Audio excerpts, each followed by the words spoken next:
الحمد لله رب العالمين والعاقبة للمتقين والصلاة والسلام على سيد الأنبياء والمرسلين أما بعد. أعوذ بالله من الشيطان الرجيم. بسم الله الرحمن الرحيم. كل نفس ذائقة الموت.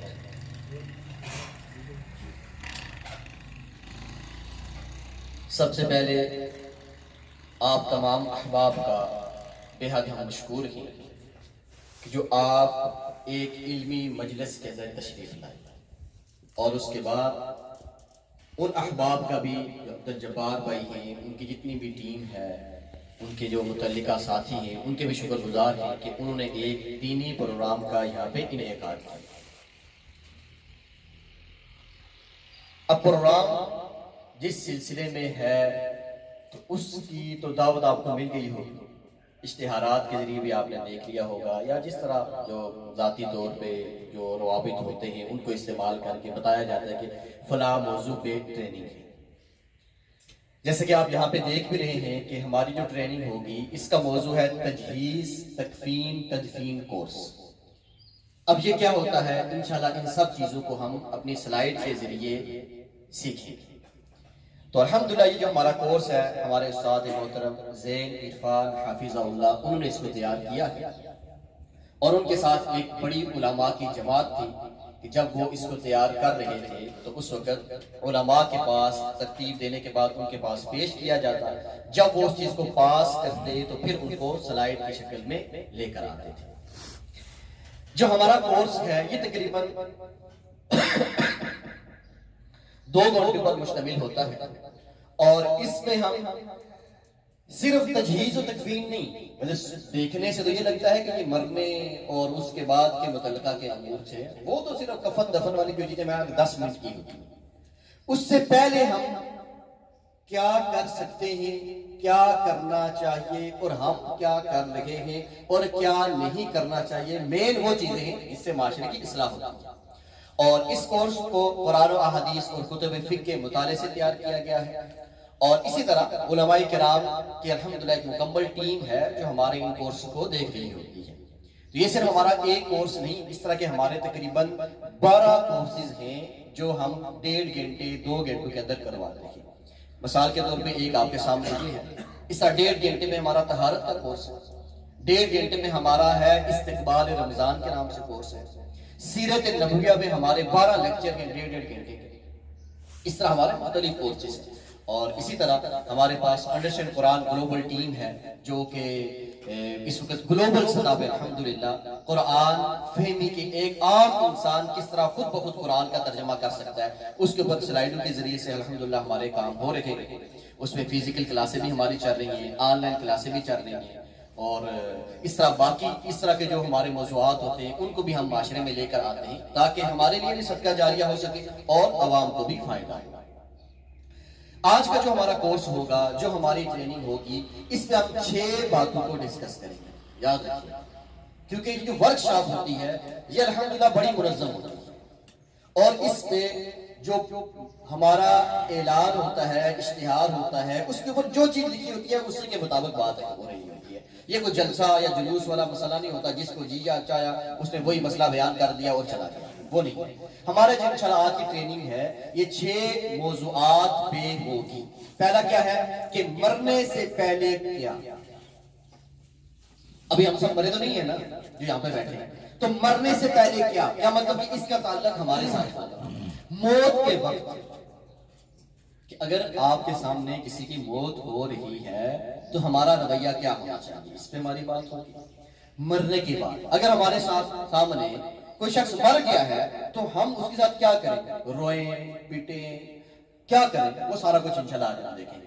اس کے بعد غسل اور کفن پہ بات ہوگی، اور پھر 5ویں نمبر پہ نماز جنازہ اور تدفین کا جو طریقہ ہے وہ بتلایا جائے گا، اور 6 نمبر اور آخر میں تعزیت کے جو احکام ہوتے ہیں ان کو انشاءاللہ قرآن و احادیث کی روشنی میں ہم دیکھیں گے۔ جی تو ہم آتے ہیں، ہمارا جو سب سے پہلا موضوع ہے کہ مرنے سے پہلے کیا۔ تو مجھے امید ہے، ویسے پہلی دفعہ ریڈیال میں ہم آئے ہیں اور میں آنے سے پہلے ہمیں اس میں امید ہے کہ آپ میں سے کوئی ایسا شخص نہیں ہوگا یا آپ نے سنا بھی نہیں ہوگا جو کہتا ہے میں نے مرنا ہی نہیں. اگر یہاں بیٹھے ہوئے کوئی احباب میں سے کوئی ایسا ہے کہ جو کہتا ہے میرے مرنا نہیں ہے تو ان کا بھی اس موضوع کے ساتھ تعلق نہیں ہے. جنہوں نے مرنا ہے نا تو ان کے بارے میں ابھی ہماری گفتگو ہوگی کہ مرنے کے سے پہلے کیا. تو ایک شخص ہے کہ بندہ ہے ایک بندہ اس سے کہے کہ آپ نے اسلام آباد جانا ہے, وہ کہتا ہے جانا ہی نہیں ہے, تو پھر اسلام آباد کی افادیت اسے بتانے کی کوئی ضرورت ہے؟ فائدہ ہی نہیں ہے نا, ٹائم ضائع ہونا ہے. تو اس طرح میرا خیال ہے کہ سب نے مرنا ہے اور اس کی ہم تیاری بھی کر رہے ہیں. تو اسی کی طرف ہم آتے ہیں. سب سے پہلے کہ اللہ رب العزت نے اپنی پاک کلام قرآن مجید میں ارشاد فرمایا کہ کل نفس ذائقۃ, جتنی بھی زی روح چیزیں ہیں انہوں نے ایک مقررہ وقت پہ یہاں سے جانا ہے. جتنے بھی بڑے سے بڑے ہم پلاننگ کر لیں اور بڑے سے بڑے ہمارے معالج ہوں اور ہم جتنا بھی اپنی ڈائٹ کا, اپنے صحت کا, اپنی ہر چیز کا خیال رکھنے والے ہوں, آخر موت ہی ہے. اور جب جانا ہی ہے تو اس کے بارے میں سورہ اعراف میں اللہ تعالیٰ کہتے ہیں فَإِذَا جَاءَ أَجَلُ لَا يَسْتَأْخِرُونَ سَاعَةً وَلَا يَسْتَقْدِمُونَ, جو مقررہ وقت ہے میرا اور آپ کا, جب وہ آ جائے گا تو ایک گھڑی بھی یا ایک سیکنڈ جسے ہم کہتے ہیں وہ بھی آگے اور پیچھے نہیں ہے. اس پہ تو ہم سب کا ایمان ہے الحمدللہ الحمدللہ. جب معاملہ یہ ہے تو پھر موت کی تیاری بھی لازم ہے. ان دو آیات سے جو ہم نے دیکھا کہ مرنا ہی مرنا ہے اور ایک مقررہ وقت ہے, اور سب سے بڑی بات کہ اس وقت کا پتہ نہیں ہے. تو اس سے کیا پتا چلا کہ ہم نے جب جانا ہے تو اس کے لیے تیاری بھی ہمیں کرنی ہوگی. تو اب ہم آتے ہیں تیاری کی طرف. تو موت کی تیاری کیسے کی جائے, کیسے ہم موت کی تیاری کریں؟ وہ ہے کہ نبی علیہ الصلوۃ والسلام نے ارشاد فرمایا اکثروا ذکر هذه اللذات الموت, کہ دنیا کی لذتیں ہیں نا, انہیں یہ توڑنے والی چیز ہے نا اسے موت کہتے ہیں, تو اس کو کثرت سے یاد کیا کریں. تو ویسے آپ سے کوئی ہمیں بتائیں گے کہ دنیا کی لذتیں ہیں کیا؟ اور آپ کو پہلے پتا ہونا چاہیے کہ آج جمعہ نہیں ہے. آج جمعہ نہیں ہے. تو جمعہ میں یہ ہوتا ہے کہ بڑے ہی توجہ سے بات سننی پڑتی ہے اور خاموشی کے ساتھ. تو ٹریننگ کے اندر خاموشی نہیں ہوتی, آپ سے پوچھا بھی جائے گا, آپ نے کچھ نہ کچھ ہماری رہنمائی بھی کرنی ہے, تو مل کے کام چلے گا, صرف ایک شخص سے کام نہیں کرے گا. ٹھیک ہے, تو چلیں جی, دنیا کی ایک کوئی لذت کون بتائے گا؟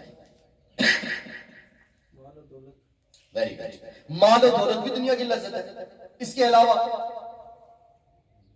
آج اس کے علاوہ پیچھے سے یہ جو کھانا پینا یہ بھی دنیا کی لذتوں میں سے ہے نا.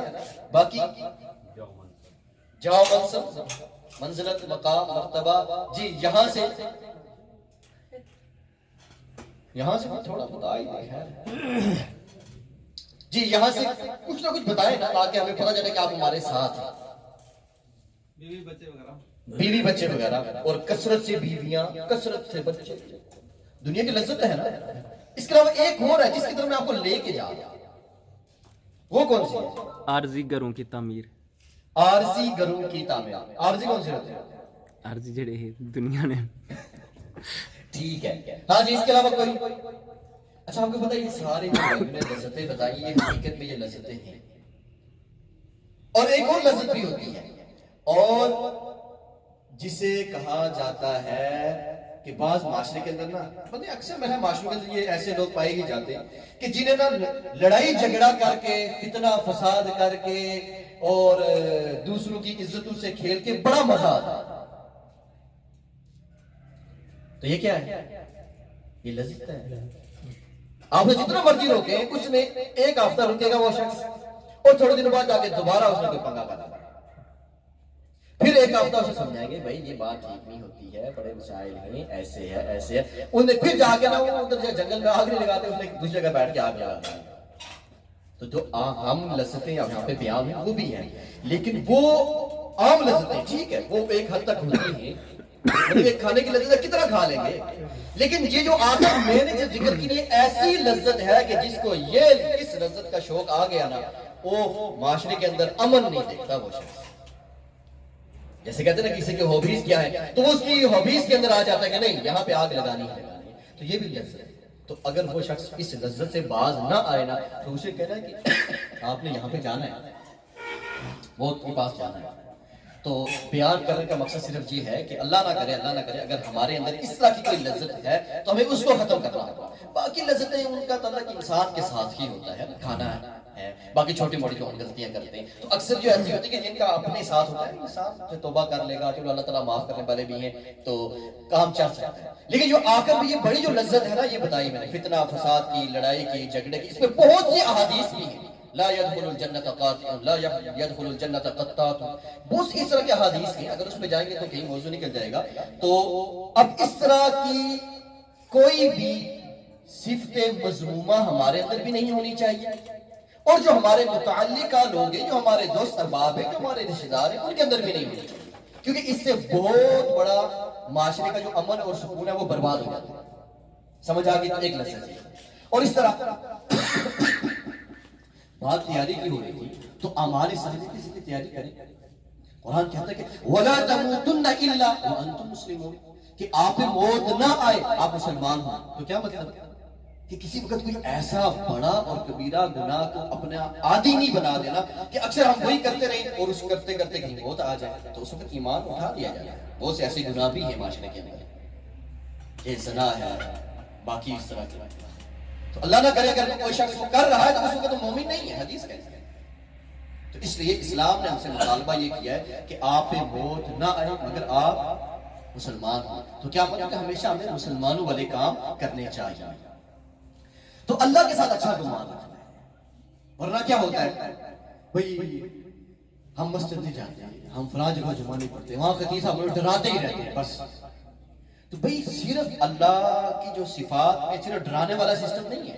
جو ہم صبح اٹھ کے دعائیں پڑھتے ہیں، باقی بسم اللہ پڑھتے ہیں، تو اس وہاں پہ بھی اللہ نے اپنی کون سی صفات کا ذکر کیا ہے؟ بسم اللہ الرحمن الرحیم.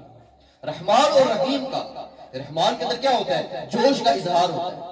رحیم کے اندر کیا ہوتا ہے کہ ہمیں یہ تسلسل پایا جاتا ہے. تو یہ اس طرح کی جو اللہ کی اتنی پیاری پیاری صفات ہیں تو ان کا بھی ذکر ہونا چاہیے. اور اللہ تعالیٰ کیا کہتے ہیں؟ انا عند ظن عبدی بی، کہ میں اپنے بندے کے ساتھ اس کے گمان کے مطابق معاملہ کروں. اگر میں نے اور آپ نے یہی کہا کہ ہمارا اللہ بس عذاب دینے والا ہے، اس نے سب کو اڑا کے جہنم میں پھینک دینا، بس ایسے کرنا ہے، تو اللہ نے کہا ٹھیک ہے آ جاؤ، میرے پاس کون سی کمی ہے، آ جاؤ میدان میں. اگر اللہ کے بارے میں اس دنیا میں رہتے ہوئے اچھا گمان ہوگا تو ہم اچھی اچھی عبادات بھی کریں گے. اگر منفی گمان رکھ کے بیٹھیں گے تو ہمیں مسجد جاتے ہوئے ڈر لگے گا، ہمیں باقی معاملات کرتے ہوئے بھی ڈر لگے گا. تو پھر ہم ایسے کرتے آہستہ آہستہ آہستہ دین سے دور ہو جائیں گے اور دین کی بات سننا گوارا ہی نہیں کریں گے. کہ ہمیں پتہ ہے بھائی اللہ ہے ہی کوئی بہت ہی ظالم، نعوذ باللہ، بہت ہی وہاں تو حالات ہی بڑے خراب ہوں گے، تو پھر ہم کیوں اچھے کام کریں؟ ہم کہیں گے ٹھیک ہے جیسے کام چل رہا ہے چلائیں. تو یاد رکھیں کہ اللہ کے بارے میں ہمیں ہمیشہ اچھا گمان رکھنا چاہیے. اور اب ہم آتے ہیں وصیت کے احکام و مسائل. یہ جو ہمارے بزرگ مر جاتے ہیں اور اس کے بعد معاشرے کے اندر بڑے بڑے لڑائی اور جھگڑے اور فتنہ اور فساد کے دروازے کھول کے چلے جاتے ہیں، آپ پیچھے جو مرضی ان کے لیے کرتے رہے ان کے لیے کوئی فائدہ نہیں. کب؟ جب ان کو وصیت کے احکام کا پتہ نہیں ہوتا اور وہ غلط وصیت کر کے چلے جاتے ہیں. یاد رکھیے یہ بہت بڑا ٹاپک ہے کہ وصیت کا پتہ ہی نہیں ہے. اور جی میرا فلاں کوٹھی فلاں کو دے دینا، میرا فلاں پلاٹ فلاں کو اٹھا کے دے دینا، میرا اتنا پیسہ اتنے اس کو دے دینا. بھئی آپ جو وصیت کر رہے ہیں وہ ٹھیک ہے یا نہیں؟ بھئی علماء کے پاس جانے کی نوبت ہی نہیں. اور ہم جی گوارا بھی نہیں کرتے بھئی ہم ایک شرعی کام کر رہے ہیں تو اس کے بارے میں کوئی اہل علم سے پوچھ لیں یہ ہم صحیح کر رہے ہیں، غلط کر رہے ہیں، کیا نہیں کر رہے ہیں. تو یہ سارے ابھی اسی کی بات آ رہی ہے. ٹھیک ہے، تمہید میں نے وصیت کی بات. تو ویسے وصیت کی تعریف کیا ہوتی ہے؟ جی سر، ڈڈیال تو بڑا زرخیز علاقہ ہے اور ہم نے پہلی دفعہ دیکھا ہے ماشاءاللہ، بڑا اچھا بھی لگا ہمیں. جی تو اب آپ تھوڑا بتائیں گے مجھے، کیونکہ جمعہ نہیں ہے. میں نے بتایا جمعہ گزر گیا نا، کب گزرا تھا؟ پرسوں. جی وصیت کسے کہتے ہیں؟ سر آپ سے جواب صاحب سوال تھوڑے بہت کر سکتے ہیں کہ نہیں؟ اچھا ٹھیک ہے. یہ سوال نہیں، یہ پیار محبت کی باتیں ہو رہی ہیں کہ بعد میں ٹائم نہیں ملنا، ہم نے اپنے کاموں میں نکل جانا ہے. وصیت کیا ہے؟ آج کون بتائے؟ کچھ بھی بتا دیں، جو آپ کو پتا ہے وہ بتائیں. ہم نہیں کہتے کہ بڑی لغوتاً بتائیں پھر شرعاً بتائیں، نہیں، یہ کچھ بھی نہیں کہتے. ہم یہ کہہ رہے ہیں کہ جو آپ کو وصیت کے بارے میں آج تک پتا ہے وہ بتائیں بس.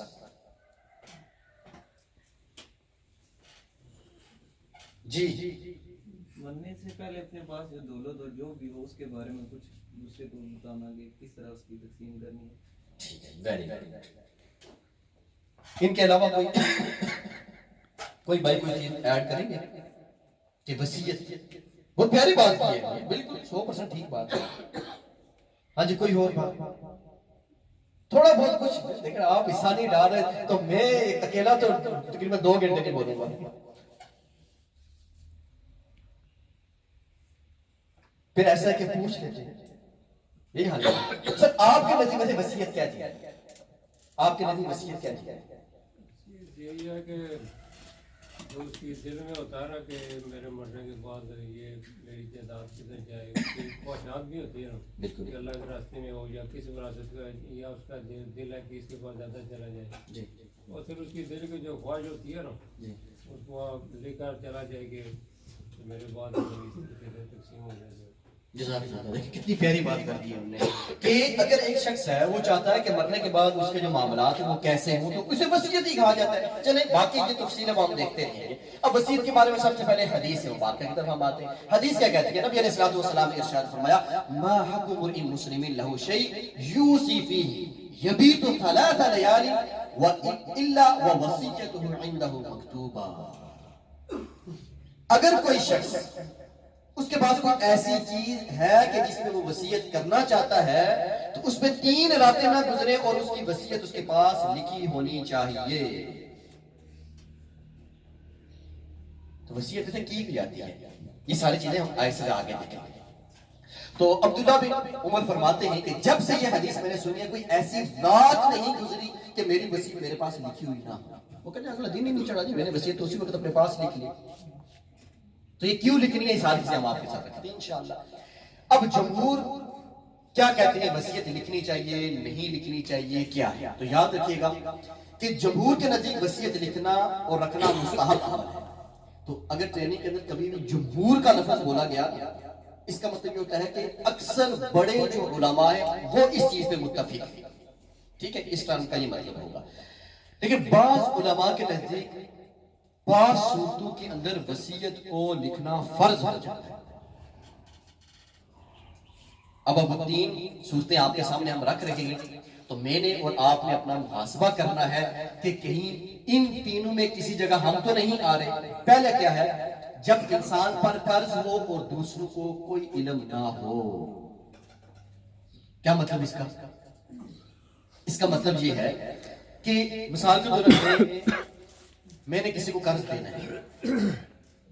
اب میرے گھر والوں کو نہیں پتا کیونکہ میں کاروبار کر رہا ہوں یا باقی معاملات تو ہر بات گھر والوں کو تو نہیں پتا ہوتی, دوست احباب کو نہیں پتا ہوتی. تو اگر ایسا معاملہ ہے تو ہمیں کیا کرنا ہوگا کہ وہ بات اپنے پاس لکھ لینی ہے, اپنی ڈائری کے اندر, اپنی فائل کے اندر, کہ میں نے فلاں شخص سے فلاں تاریخ کو اتنے لاکھ اتنے پیسے دینے ہیں. اگر نہیں لکھیں گے تو کیا ہوگا پھر آپ اگر نہیں لکھیں گے, مثال کے طور پہ میں نے نا آپ کا 5 لاکھ دینا تھا, میں نے نہیں لکھا, میں آج مر گیا, تو اب کیا ہوگا دنیا کے اندر؟ کیا ہوگا جھگڑا فساد. کیونکہ اب ان کے ورثہ مطلب یہ آ جائیں گے میرے ورثہ کے پاس, کہیں گے جی سفیر امان نے تو 5 لاکھ میرا ان کا دینا تھا. تو میرے ورثہ کہیں اچھا ٹھیک ہے جی, ہم ان کے دفتر کے باقی معاملات سارے کاغذ نکالتے ہیں تو کہیں سے مل گیا تو وہ دے دیں گے. اگر نہیں ملے گا, اگر میں نے نہیں لکھی ہوئی بات کہ بھائی میں نے فلاں بھائی کے 5 لاکھ دینے, اگر میں نے وہ بات نہیں لکھی تو اب ان کا تو یہ تو رائٹ ہے. اب میرے ورثہ کہیں کہ بھائی اب ان کو 5 اگر ہم اپنے پاس سے دے دیتے ہیں, ہمارے پاس ثبوت تو کوئی نہیں ہے, چلو ان کو دے دیں, کل اٹھ کے آپ آ جائیں گے. معاشرے میں اس طرح کے 2 نمبر لوگ بھی تو موجود ہیں نا, وہ ادھر ایک بندہ پھر ادھر سے ایک بندہ پھر ادھر سے ایک بندہ, مثال دے رہا ہوں.